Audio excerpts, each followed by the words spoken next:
Hello everyone, welcome to back my channel. I hope everyone is having a wonderful day. Before starting the video, please go ahead and hit the subscribe button. In a booth at Crimson Lights, Nick hands Sharon a big brownie and a lavender latte as he settles in across from her. She just got off the phone with Mariah and also spoke to Noah. As soon as she got home, she hugged Faith so hard that she made her squeak. The whole time she was captive, she thought of her kids. Nick admires her for doing that and asks if she wants to go home to rest. This is where Sharon wants to be, surrounded by people living their lives and free. Now I am too, all because of you, she says, taking his hand. She tells him she'll never take making the simplest choices for granted again. Part of taking back control of her life will be finding out who was behind all this. Sharon admits that at one point, she and Phyllis speculated on whether the kidnapper could be someone they knew, even one of their own kids. Whoever was responsible knew so much of their history. Their minds were desperate enough to wonder if one of their kids was trying to teach them a lesson. Nick is confident none of their kids would do such a thing. This all sounds like some form of extreme therapy to him. It was more like an attempted exorcism, she says. He asks if it succeeded. Sharon wants to believe that the ordeal was ironically cathartic. They were forced to come to terms with some of their issues and to save each other's lives. It's insane to Nick that this was all done for someone's entertainment. Sharon explains the voice seemed to be running some kind of psychological experiment. The person behind this must have had some experience in psychology. They knew what games would push the right buttons. She can't help but think of how similar it was to aversion therapy. It was like some twisted therapeutic intervention. Nick is just relieved they are okay. Now they need to figure out who was behind it so it will never happen again.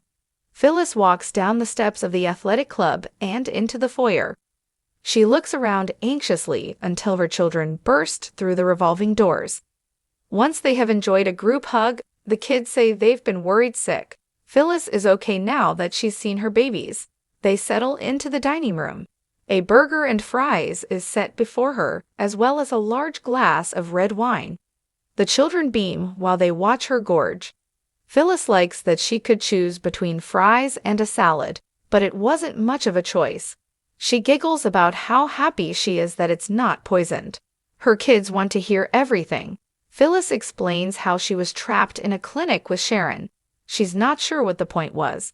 It seemed to be some weird experiment to make her and Sharon work together. Summer points out that the person who did this hasn't been caught. That means she's still in danger. Her mom tells them she doesn't want them to worry more than they already have. She has Chance looking out for her, and she's determined to hunt down whoever did this. Daniel orders her not to go vigilant. He forces his mom to promise she will let this police take care of this.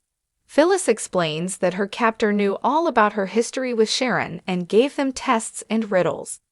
She ended up being poisoned and her life reduced to a punchline for a riddle. The irony of it is that if it weren't for Sharon, she wouldn't be with her babies right now.